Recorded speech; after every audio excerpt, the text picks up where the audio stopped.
आज हमारे बीच में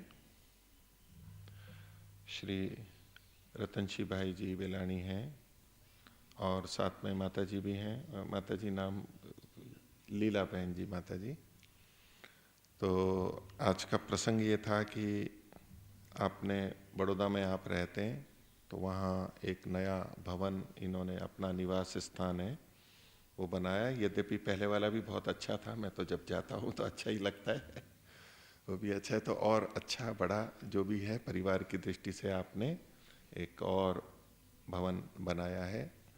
तो उसमें उसके उपलक्ष्य में आपने आज वानप्रस्थ साधक आश्रम में समस्त कर्मचारियों सहित विशेष भोजन की व्यवस्था की है।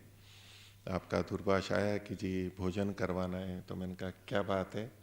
तो उन्होंने कहा जी ऐसे भवन नया बना है और उसके प्रसन्नता में हम भोजन देना चाहते हैं। मैंने कहा आप आइए, यज्ञ में भी आइए और आपका परिचय भी कराएंगे। आप में से सब जने नहीं जानते होंगे, परिचित नहीं होंगे। तो वर्तमान में आप आर्यवन विकास फार्म ट्रस्ट, जो कि ये पूरा आर्यवन क्षेत्र है, उसका जो न्यास है उसके आप उप प्रधान हैं और बहुत वर्षों से हैं। कितने वर्ष हो गए होंगे? 15-20 वर्ष हो गए होंगे। तो मैं जब दर्शन योग महाविद्यालय में पढ़ने आया तब से, यानी आज से लगभग 30 वर्ष पहले से आपसे परिचित हूँ। मैं यहाँ आते थे उस समय से, और अब तो ये बहुत समय भी देने लगे हैं, यहाँ लंबे समय रहते भी हैं। घर कार्य आदि अपने पुत्रों को अधिक सौंप करके थोड़ा बहुत देखते हैं, लेकिन यहाँ लंबे लंबे समय रहते हैं संस्था की गतिविधियों की दृष्टि से, और अन्य अनेक सामाजिक कार्यों से जुड़े हैं।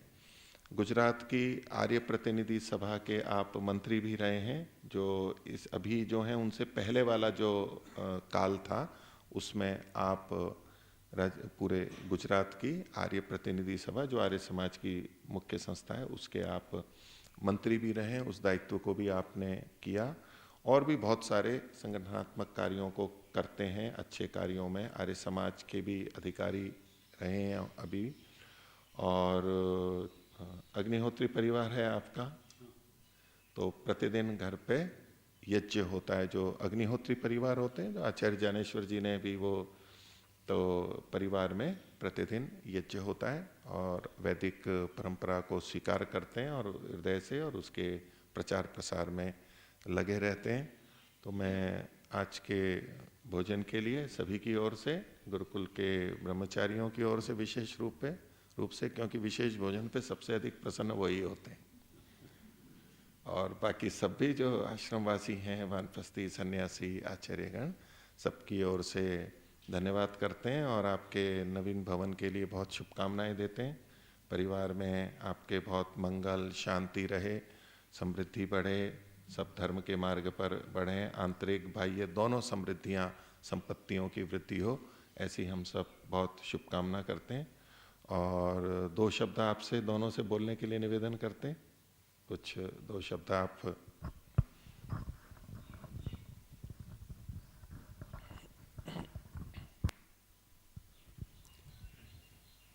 ओम, सभी को सादर नमस्ते जी।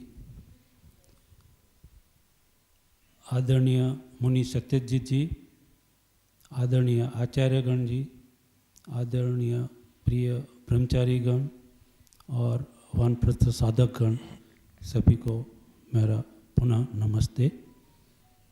जैसे कि मुनि सत्यजित जी ने बताया, उसी तरह हम वैसे संयुक्त परिवार में ही रहते हैं। हमारे 2 बेटे हैं, उनके दोनों को बेटा मिला के 4 पोते 3 हैं और 1 पौत्री है। तो कुछ मिल के 10 व्यक्ति हैं, 10 व्यक्ति साथ में ही रहते हैं। और अभी भी जो नया घर का निर्माण किया है, उन्होंने भी पुत्रों वधुओं का एक खास आग्रह है कि हमें साथ में रहना है। इस दृष्टि से, और साथ में तो रहना ही है, साथ साथ में रसोई घर भी एक ही है। करना है। तो कुछ बच्चों भी बड़े हुए, तो वैसे अभी भी पर्याप्त था, लेकिन बच्चे बड़े हुए, अभी उनकी पठन पाठन का, व्यक्तिगत का, उनको भी एक अलग निरीक्षण के लिए, पढ़ाई के लिए चाहिए। और हमारे यहाँ, अपने यहाँ विद्वान का आना जाना, मेहमानों का आना जाना बनता रहता है। तो इस दृष्टि से भी एक नया घर का निर्माण किया और वहाँ सभी साथ में ही रहेंगे। और जो इसमें हमारा आभार मानना का तो जो अपनी व्यवहारिक दृष्टि से ठीक है, लेकिन ये जो कुछ है ये ईश्वर की कृपा है। ईश्वर की जो कृपा और उनका मार्गदर्शन, और उन्होंने जो हमें साधन दिए हैं, उसी दृष्टिकोण से और उसी सामर्थ्य से हम जो कुछ कर पा रहे हैं वही है उसके पीछे। तो हम खास तो आभारी परमपिता परमेश्वर के हैं, और उन्हीं के वजह से जो कुछ है वो आज हम कर पा रहे हैं। और आप सभी लोग इस संस्था का जो एक शोभा बढ़ा रहे हैं, शोभा के साथ में हमारे जो वडील लोग का जो उद्देश्य था वो उस उद्देश्य को सार्थक कर रहे हैं। उस दृष्टि से ब्रह्मचारी गण जी का, आचार्य जी और साधक गणों का, सभी का मैं धन्यवाद करता हूँ। और उस दृष्टि से हमें खुशी भी होती है कि भाई हमारे जो वडीलों का जो उद्देश्य था वो उद्देश्य सार्थक और सुंदरता से उसका निभाव हो रहा है। और ख़ास तो यही कि भाई आप सभी की ये सुंदरता है और आपके वजह से ही हम शोभायमान है। तो परमपिता परमेश्वर के खास मूल में उनको ही हम आभारी मानते हैं। इसलिए माता जी को दीजिए।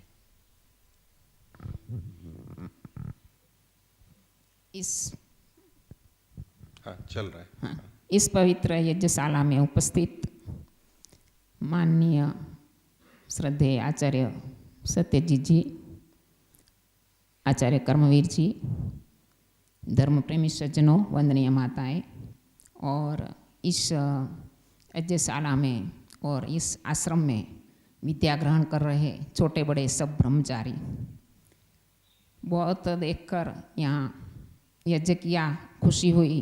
वेद मंत्रों का श्रवण और पठन से एक श्रद्धा भाव, परमपिता परमात्मा के एक अच्छा वातावरण, मानसिक पवित्रता बनी रहती है। अभी जो भवन के बारे में तो बता ही दिया किस उद्देश्य से हम कर रहे हैं।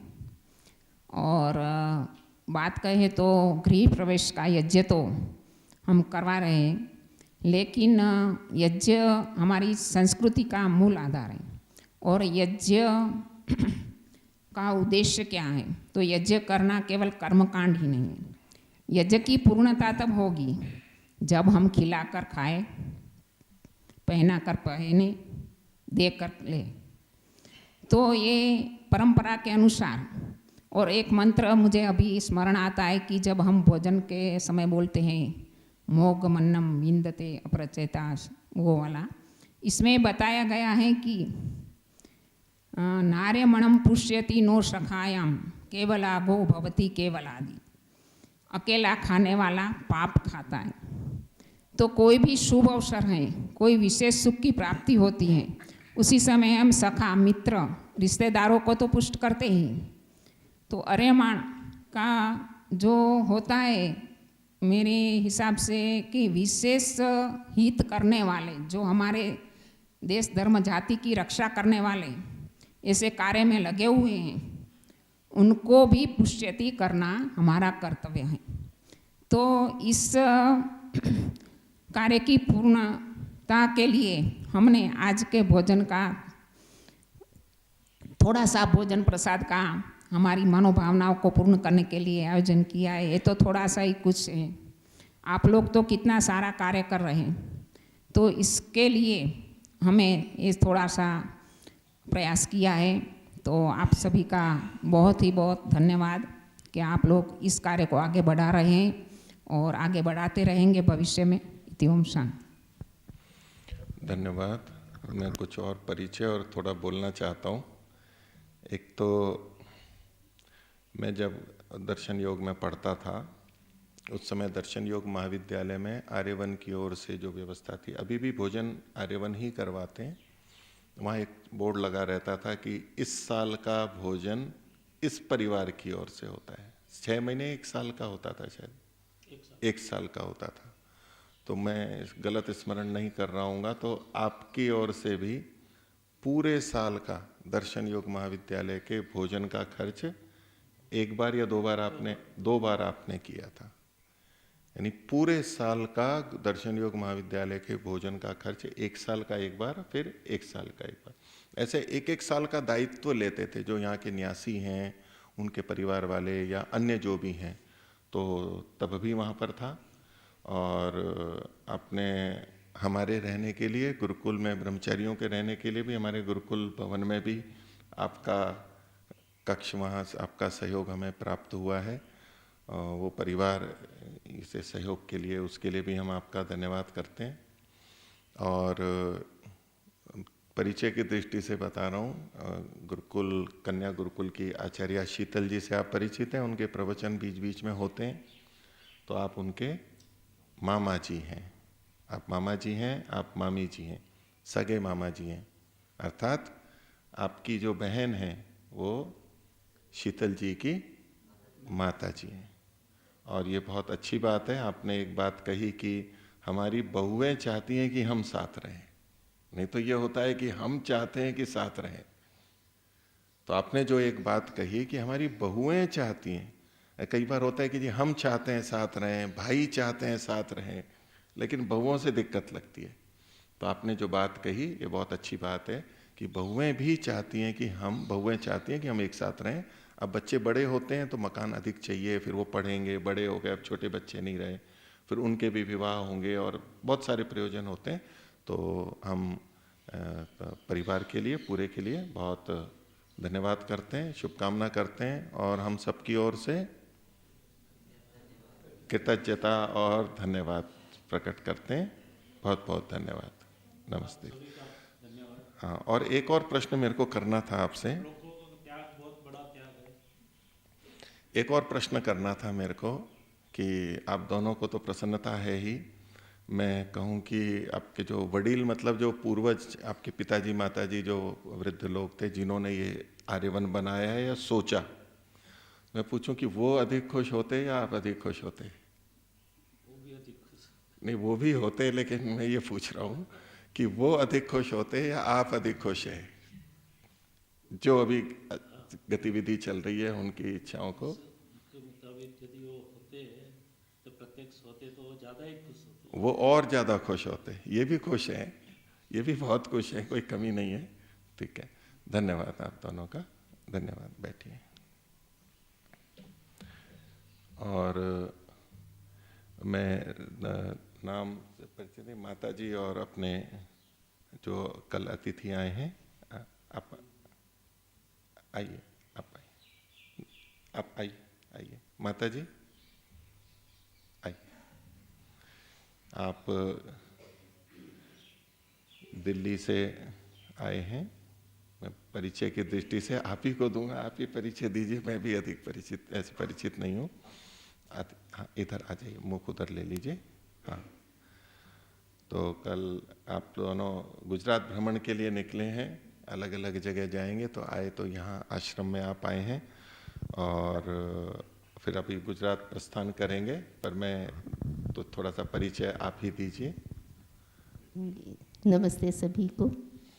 हम दिल्ली से आए हैं, राजीव रस्तोगी जी मेरे पति, मैं सविता रस्तोगी। ये गवर्नमेंट डिपार्टमेंट से रिटायर्ड हैं, मैं इसी महीने रिटायर हो रही हूँ दिल्ली यूनिवर्सिटी से। तो ये हमारा लास्ट एलटीसी था, तो एलटीसी यूज़ करके हम यहाँ भ्रमण के लिए आए हैं।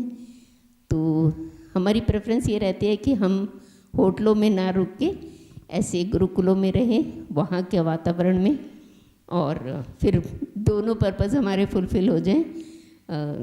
गुरुकुलों का सानिध्य भी प्राप्त हो, ब्रह्मचारियों सात्विक वातावरण मिले, और हमारा घूमना भी हो जाए। तो इस दृष्टि से हम कुछ समय पहले, वैसे तो मेरे पिताजी यहाँ काफ़ी आते रहे रोजड़ में। माइक थोड़ा दूर कर लीजिए। हाँ, थोड़ा सा। मेरे पिताजी ऐसे अपनी तरफ ले लीजिए, थोड़ा दूर। हाँ, थोड़ा सा। मेरे पिताजी काफ़ी आते रहे, सुभाष चंद्र गुप्ता जी, पर मैं पहली बार आई हूँ। तो अभी कुछ दिन पहले मैं त्रिपुरा घूमने गई थी, वहाँ पे भी हमने एक वो हैं गुरुकुल है, आर्ष गुरुकुल, विमान जी चलाते हैं उनको। तो उस तरह से फिर वो आचार्य प्रद्युम्न जी से उनका संपर्क हुआ, इसी तरह से पूछते पूछते कि कहाँ रह सकते हैं, फिर विमान जी ने यहाँ का बता दिया, स्वामी श्रेयस्पति हैं, उनके थ्रू फिर हमने यहाँ पे आए हैं हम। तो बस यही परिचय है हमारा। ठीक है। और आपको भी हमने ना वो उस पे आते थे, जब आप पतंजलि में थे तो वहाँ कक्षाएं लेते थे आप, तो वो मैं टीवी में सुनती थी, तो आपके ज्ञान से मैं बहुत अधिक प्रभावित हूँ। धन्यवाद, धन्यवाद। तो हम रस्तोगी परिवार का आश्रम की ओर से, सभी की ओर से स्वागत करते हैं और वो यहाँ आए, धन्यवाद करते हैं। नमस्ते जी। ठीक है, प्रस्थान कीजिए।